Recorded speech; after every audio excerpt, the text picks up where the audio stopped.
Alors, on est à l'étape 2, gérer ces données, et on va s'attaquer à la partie B, la dernière partie, qui consiste à contrôler la qualité de ces données.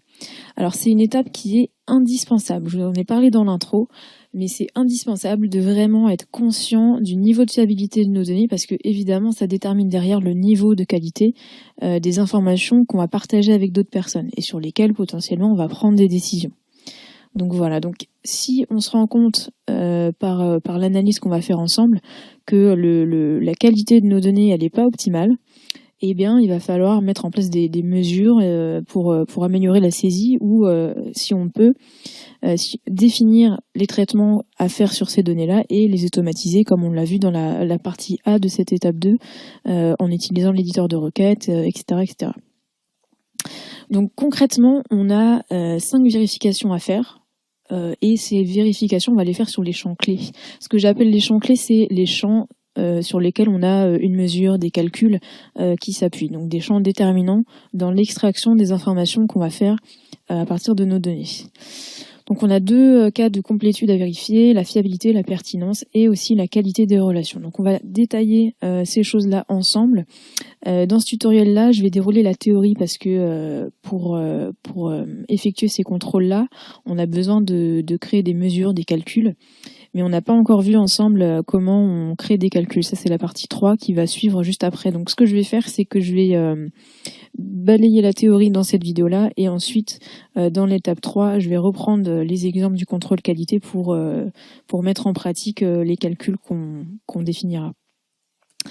Donc, en attendant, le premier contrôle, c'est la complétude en termes de volume. Donc, il s'agit de vérifier si mes données, elles sont présentes, si elles sont exhaustives. Par exemple, je pourrais avoir une table des ventes et donc j'ai aussi une colonne, par exemple, moyen de paiement dans cette table des ventes. Et pour X ou Y raison, ce moyen de paiement peut ne pas toujours être présent. Donc, si j'ai que la moitié des ventes qui ont un mode de paiement de renseigné, quelque part, ça va impacter mes calculs derrière. Donc si j'étudie la répartition de mes modes de paiement en fonction du temps, par exemple, mes chiffres vont être faussés parce qu'ils vont s'appuyer seulement sur la moitié des données. Donc pour ça, c'est assez intéressant vraiment de calculer un taux de manquant, donc le nombre de données présentes sur le nombre de données attendues.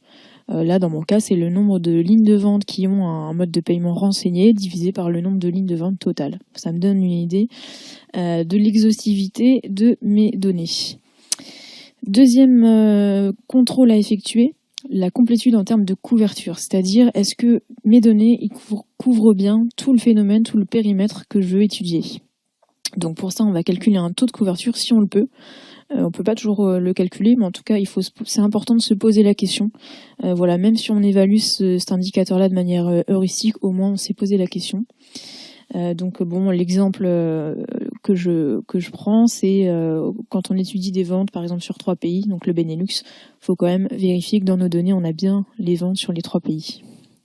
C'est quand même la base. Troisième contrôle, la fiabilité. Parce que ma donnée, elle peut être présente, elle peut être aussi, comme on l'a vu, elle peut couvrir mon phénomène de manière cohérente. Par contre, ça la rend pas fiable pour autant. Je crois que ça nous est tous arrivé de remplir des questionnaires et de mettre des données complètement bidons. Je crois qu'on est très nombreux à avoir le même numéro de téléphone, 01, 02, 03, 04, 05, etc. Donc voilà, c'est important de vérifier la fiabilité. Un autre exemple, c'est les codes postaux. C'est quelque chose qu'on peut vérifier. Il y a des petites mesures qu'on va voir ensemble plus tard qui permettent de vérifier justement que le code postal n'est pas complètement incohérent. Par exemple, qui contient bien 5 chiffres, que c'est pas 0,00000, des trucs comme ça. Donc voilà. On peut calculer des taux de fiabilité sur ce type de données. Il faut évidemment bien définir comment on évalue cette fiabilité-là. Mais voilà, c'est un point qui est important. Ensuite, on a vérifié l'exhaustivité, la couverture, la fiabilité. Maintenant, on peut réfléchir à la pertinence. Alors, mes données sont pertinentes si elles sont utiles, c'est-à-dire qu'il existe une corrélation entre mes données et le phénomène. Alors, pareil, on n'a pas forcément besoin de faire un calcul pour ça, mais en tout cas, on peut estimer le degré d'utilité de chacun de mes champs clés. Et on peut par exemple leur attribuer un niveau. Donc c'est assez subjectif, mais en tout cas, bon, ça a le mérite de poser la question. Par exemple, si j'étudie l'évolution des ventes et que j'ai une colonne qui contient le type de client, donc particulier ou professionnel par exemple, ça c'est une donnée pertinente parce que ça me permet d'étudier mes ventes en fonction de mon type de clientèle. Donc derrière, je tire vraiment des informations. Par contre, je sais pas moi, la température qu'il faisait à Shanghai ce jour-là, ou pour prendre un exemple un peu, le nom du caissier qui a encaissé la vente, voilà, ça c'est pas des données qui sont très pertinentes. Voilà. Donc cette étape, elle sert aussi à identifier les données vraiment clés. Donc voilà. 5e et dernière étape, on va vérifier la qualité des relations. Pourquoi ? Parce que le modèle relationnel, il repose sur ces relations. Donc c'est important qu'elles fonctionnent bien, qu'elles soient bien définies, qu'elles soient bien prévues. Donc là, l'exemple que je prends, c'est si on étudie des ventes, donc des ventes de tarte aux myrtilles, c'est super bon la tarte aux myrtilles, en fonction de l'âge des clients. Donc il faut d'une part qu'on ait bien, pour chacune de nos ventes, qu'on ait bien associé l'âge du client, le client et son âge. Donc ce qu'on va faire, c'est qu'on va estimer un taux de croisement, donc on va calculer le nombre de ventes finalement pour lesquelles on a un âge associé au client qui a acheté la part, et on va diviser tout ça sur le total de nos ventes. Et donc ça nous fait un taux de croisement. Un dernier conseil pratique, si vous avez le temps, je vous conseille vraiment de le faire, c'est de formaliser ce que vous faites. Donc même en mode papier-crayon, c'est très bien aussi, mais bon voilà, si vous avez le temps, formalisez votre contrôle qualité des données. L'exemple que je prends ici, c'est si j'étudie l'évolution de mes ventes, voilà, qui est fonction des clients. Donc je vais me faire un petit tableau où je vais reprendre les 5 points de contrôle, les champs clés en colonne, et je vais aller noter mes résultats dedans.